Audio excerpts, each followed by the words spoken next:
नमस्कार, आप सभी का स्वागत है मेरे चैनल कहानी बाय चीना अरोड़ा में। आज की जो कहानी है उसका नाम है महक प्यार की। म्यूज़िक की तेज़ आवाज़ से घर की खिड़कियों के शीशे हिल रहे थे। सिर्फ घर के शीशे ही नहीं, मेज पर रखा पानी का ग्लास, अलमारियों पर रखा सामान, सब अपनी जगह से ऐसे हिल रहे थे जैसे भूकंप के झटके उन्हें डरा रहे हों। और महक म्यूज़िक में पूरी तरह खोई झाड़ू लगाने में व्यस्त थी। उसे देखकर ये कहना मुश्किल था कि वो झाड़ू लगा रही थी या फिर कोई नया डांस स्टेप इजाद कर रही थी। 25 साल की महक पिछले 5 वर्षों से किराए के उस फ्लैट में अकेली रह रही थी।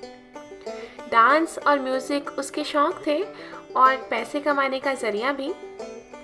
उसके दिन की शुरुआत रोज इसी धूम धड़ाके वाले शोर से होती थी। वो दिन भी वैसा ही था। तभी महक के दरवाजे की घंटी बजी। महक को शायद सुनाई नहीं दी। डोरबेल फिर से बजी।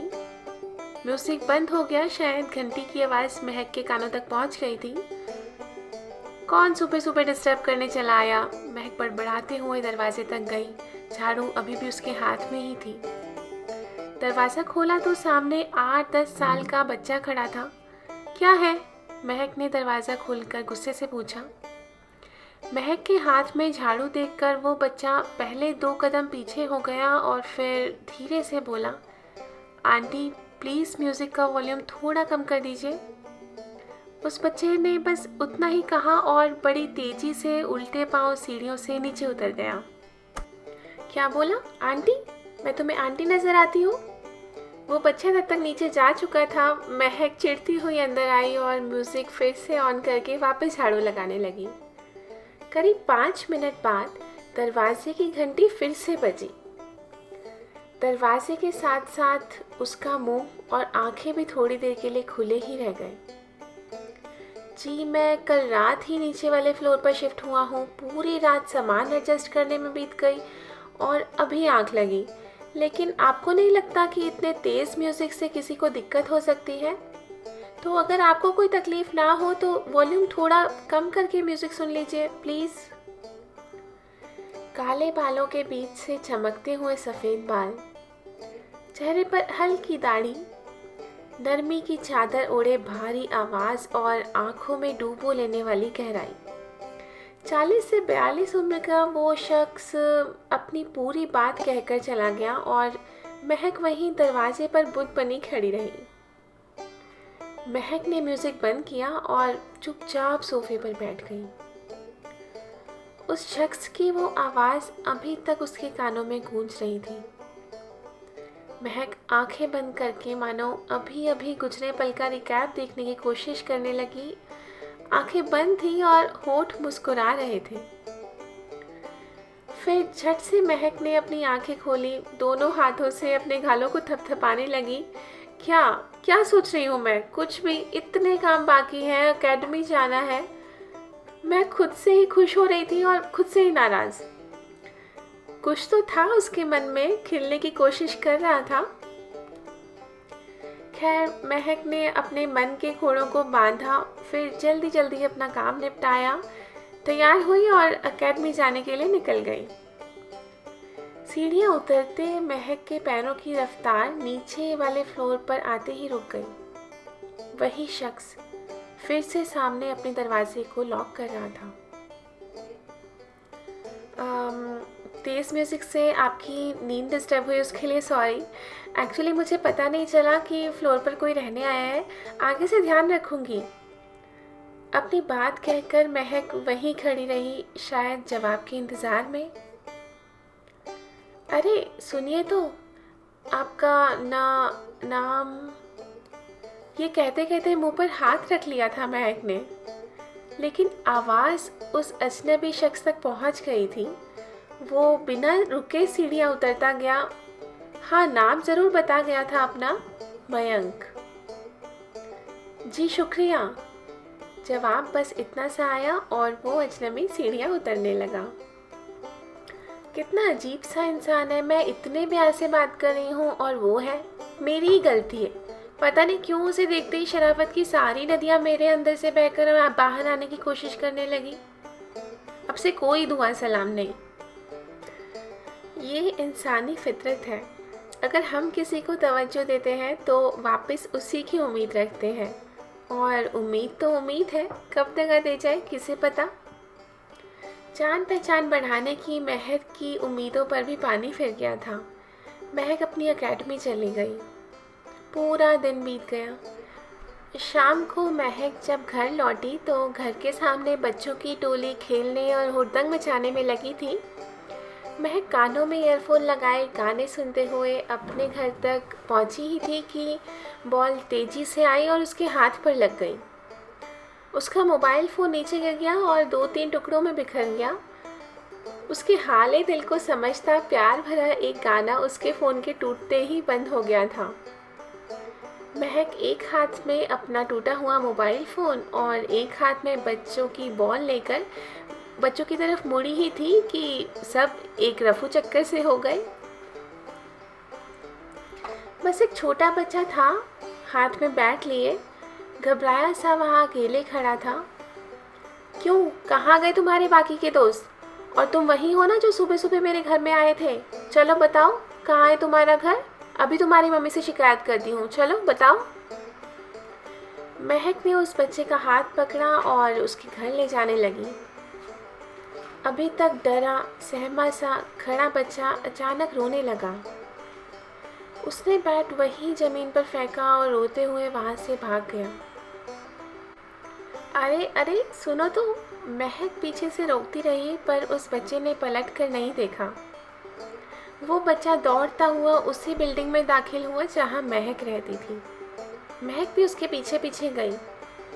जल्दी जल्दी सीढ़ियाँ चढ़कर महक पहले माले पर पहुंची। देखा वो बच्चा मयंक के दरवाजे के पास खड़ा होकर रो रहा था। महक ने उसे पीछे से पकड़कर अपनी ओर घुमाया। तुम यहाँ क्या कर रहे हो? और रो मत, चुप हो जाओ। महक के इतना कहते ही वो बच्चा और ज़ोर ज़ोर से रोने लगा। तभी मयंक ने घर का दरवाज़ा खोला। दरवाज़ा मयंक ने ही खोला था। वो बच्चा दौड़कर मयंक से लिपट गया। शौर्य बेटा, क्या हुआ? चोट लग गई या किसी ने कुछ कहा? अरे बताओ तो। मयंक से लिपटा शौर्य बस रोता ही जा रहा था। मयंक के बार बार पूछने पर उसने महक की ओर इशारा किया। तब मयंक का भी ध्यान दरवाजे पर खड़ी महक की ओर गया। माफ़ करिएगा, मैंने आपको देखा नहीं। क्या आप जानती हैं क्या हुआ है? मयंक ने महक से सवाल पूछा पर महक तो कहीं और ही खोई थी।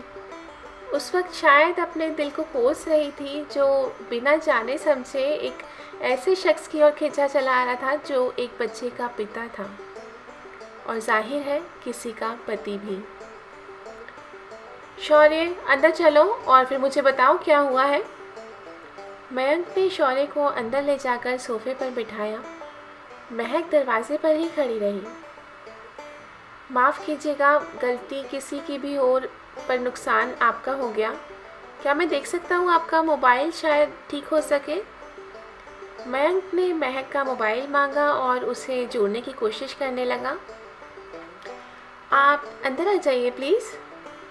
मयंक के बुलाने पर अपने दिल को कोसना बंद करके महक अंदर आ गई। अंदर शौर्य ने बताया कि वो नीचे बच्चों के साथ खेल रहा था और बॉल महक के फ़ोन पर जाकर लग गई। फ़ोन गिरकर टूट गया, लेकिन उसकी कोई गलती नहीं थी क्योंकि ना तो वो बैटिंग कर रहा था और ना ही बॉलिंग।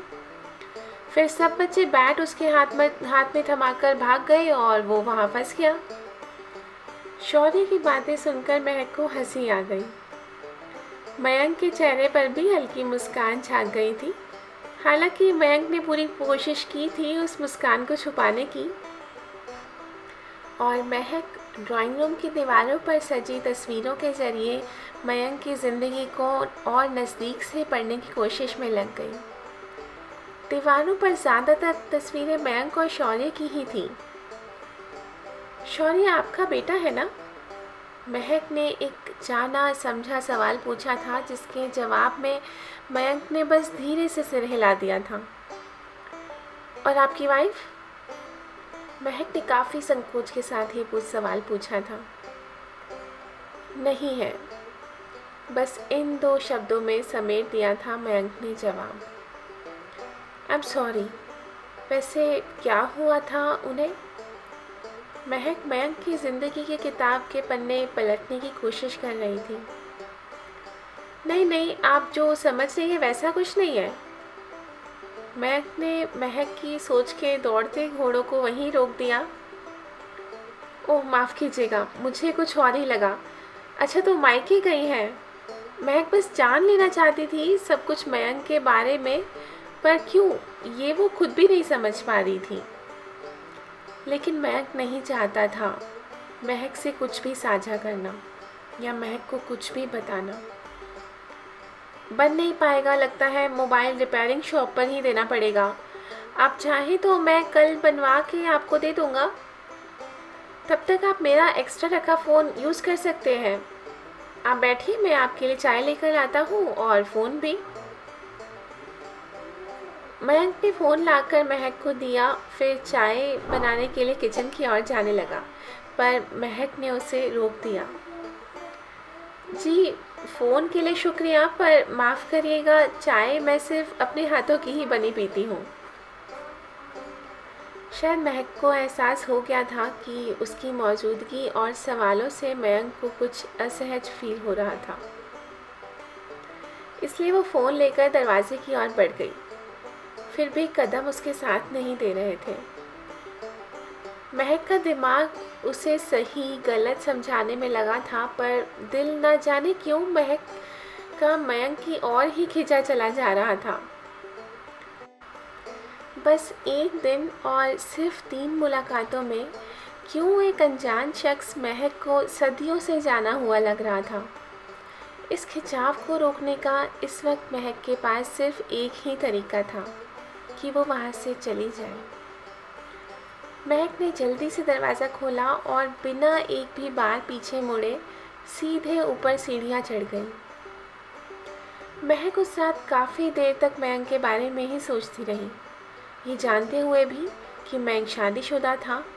महक उसके ख्याल को मन से मिटा ही नहीं पा रही थी। महक समझती थी कि वो वक्त और अपनी भावनाएं दोनों ज़ाया कर रही थी, लेकिन कई बार कुछ लम्हे दिल और दिमाग दोनों को बहा ले जाते हैं। महक भी सही गलत सोचना छोड़कर बस उन लम्हों के साथ ही तो थी।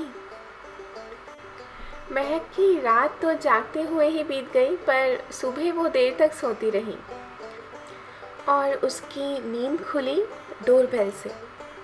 महक जल्दी से उठी और दरवाज़ा खोला तो सामने मयंक था। मयंक को देखते ही महक की अलसाई अध खुली सी आंखों में चमक आ गई। अरे आप, गुड मॉर्निंग, आइए, अंदर आइए। महक दरवाज़ा खोलकर अंदर आ गई और ड्राइंग रूम के सोफ़ों पर बिखरे पड़े कपड़े और टेबल पर फैली किताबों को समेटने लगी। माफ़ करिएगा, वो ये सब बिखरा हुआ है। आप आइए ना। मयंक अभी तक दरवाजे पर ही खड़े थे। महक के बार बार कहने पर अंदर आए, पर बैठे रहीं। वो मैं आपका फ़ोन लौटाने आया हूँ। मयंक ने महक का मोबाइल वहीं टेबल पर रख दिया। थैंक यू, पर इतने सवेरे कौन सी दुकान खुली मिल गई आपको? महक ने फ़ोन उठाया और उलट पलट कर उसे देखने लगी। वो रात को मैं कोशिश की तो मुझसे ही बन गया। अब चलता हूँ, दरअसल शौर्य के लिए ट्यूशन टीचर की तलाश करनी है और फिर ऑफिस भी जाना है। मयंक जाने लगा। अगर मैं आपकी एक प्रॉब्लम सॉल्व कर दूँ तो? महक ने जाते हुए मयंक को रोक लिया था। मैं कुछ समझा नहीं। मयंक वापस अंदर आ गया। अगर आप चाहें तो मैं शौर्य को ट्यूशन दे सकती हूँ। मैं अपनी डांस एकेडमी से शाम 5 बजे तक आ जाती हूँ और उसके बाद पढ़ा सकती हूँ, अगर आप ठीक समझे तो। महक अब मयंक के जवाब का इंतज़ार कर रही थी। ठीक है, मैं शौर्य से कह दूँगा, वो शाम को आ जाएगा। मयंक ने कुछ सोचने के बाद जवाब दिया और फिर दरवाजे की ओर मुड़ गया। अरे रुकिए, एक कप चाय तो पीकर जाइए। महक ने पीछे से मयंक को रोका। जी शुक्रिया, पर इसे इत्तेफाक कहिए या कुछ और, पर चाय तो मुझे भी सिर्फ अपने हाथों की बनी ही पसंद है। बस इतना कहकर मयंक चला गया। उसी शाम से शौर्य रोज़ महक के पास ट्यूशन के लिए घर आने लगा। धीरे धीरे महक और शौर्य एक दूसरे से काफ़ी घुल मिल गए, इतना कि शौर्य अब ज़्यादा समय महक के घर ही बिताता था। शौर्य ने महक को बताया कि उसने कभी अपनी माँ को नहीं देखा और ना ही किसी दूसरे रिश्तेदार को। उस रात मयंक घर की चाबी ऑफिस में ही भूल गया था। घर लौटा काफ़ी देर तक डोरबेल बजाने के बाद भी शौर्य ने दरवाज़ा नहीं खोला। फिर मयंक ने महक को फ़ोन किया तो पता चला शौर्य उसके घर पर ही सो गया था। दूसरी चाबी जो शौर्य के पास थी वो घर के अंदर ही रह गई थी और मेन डोर बाहर से लॉक हो गया था। महक, मैं शौर्य को लेने आया हूँ, आज रात हम किसी होटल में रुक जाएंगे। मयंक शौर्य को लेने महक के फ्लोर पर आ गया था। शौर्य गहरी नींद में था, मयंक के जगाने पर भी नहीं उठा। यहीं सोने दीजिए इसे। महक ने शौर्य को जगाने की कोशिश करते मयंक का हाथ पकड़ लिया था। ठीक है, मैं टेरेस पर सो जाऊंगा, वैसे भी ज़्यादा ठंड नहीं है। मयंक ने धीरे से हाथ छुड़ाया और टेरेस पर चला गया। मयंक को नींद आ रही थी, वो टेरेस पर टहल रहा था। अचानक उसके कदम रुक गए और सामने महक खड़ी थी, उसके हाथ में चादर थी। ठंड इतनी भी कम नहीं है, इसकी ज़रूरत पड़ेगी। महक ने चादर मयंक की ओर बढ़ा दी और वापस जाने लगी। वो मुझे छोड़कर जा चुकी है।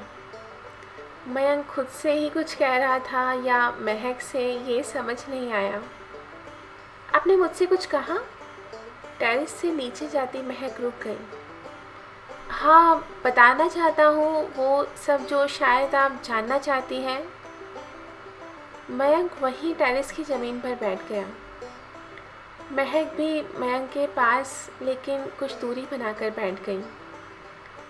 मुझसे उम्र में बड़ी थी वो, प्यार कब हुआ पता ही नहीं चला। घर और घर वालों से दूर हो गए हम, शादी कर ली, सब कुछ ठीक था। लेकिन जब शौर्य आने वाला था तब अचानक से सब कुछ बदल गया। वो तैयार नहीं थी इन सब के लिए। मैंने भरोसा दिलाया था उसे कि मैं सब कुछ संभाल लूँगा, पर शायद मैं नाकाम रहा। ज़िंदगी उसे कैद सी लगने लगी थी। कोशिश की थी मैंने उसे रोकने की, बहुत कोशिश, पर वो चली गई, सिर्फ एक खत छोड़कर। खत में लिखा था, हमारी उम्र का अंतर हमारे प्यार पर भारी पड़ गया है। अपने मन की किताब महक के सामने खोलकर मयंक चुप हो गया था। रात का वो सन्नाटा जैसे और गहरा हो गया था। हिम्मत करके महक मयंक के थोड़ा नज़दीक आ गई और फिर धीरे से मयंक के कंधे पर हाथ रख दिया। शायद वो प्यार रहा ही ना हो, क्योंकि जहाँ प्यार होता है वहाँ उम्र बस एक गिनती होती है। इतना कहकर महक खामोश हो गई और फिर कुछ पलों की ये चुप्पी महक ने ही तोड़ी। रात के साथ ठंड बढ़ रही है, मेरे हाथों की चाय पियेंगे? अब रोज़ चलेगी वो चाय। मयंक ने महक के हाथों पर अपना हाथ रख दिया था। तो बस इतनी सी ही थी आज की कहानी। आपको आज की कहानी कैसी लगी मुझे कमेंट सेक्शन में ज़रूर बताइएगा, और आगे आप किस तरह की कहानियाँ सुनना चाहते हैं ये सजेशन भी ज़रूर दीजिएगा। अगर आपको कहानी अच्छी लगी हो तो इसे प्लीज़ लाइक और शेयर करें। ऐसी और कहानियों के लिए मेरे चैनल को सब्सक्राइब कीजिए और बेल आइकन को दबाना मत भूलिएगा, जिससे कि आपके पास मेरी हर नई वीडियो का, हर नई कहानी का नोटिफिकेशन या मैसेज पहुंच सके। तो चलिए अभी के लिए इतना ही, फिर मिलते हैं एक नई कहानी, एक नए किस्से के साथ।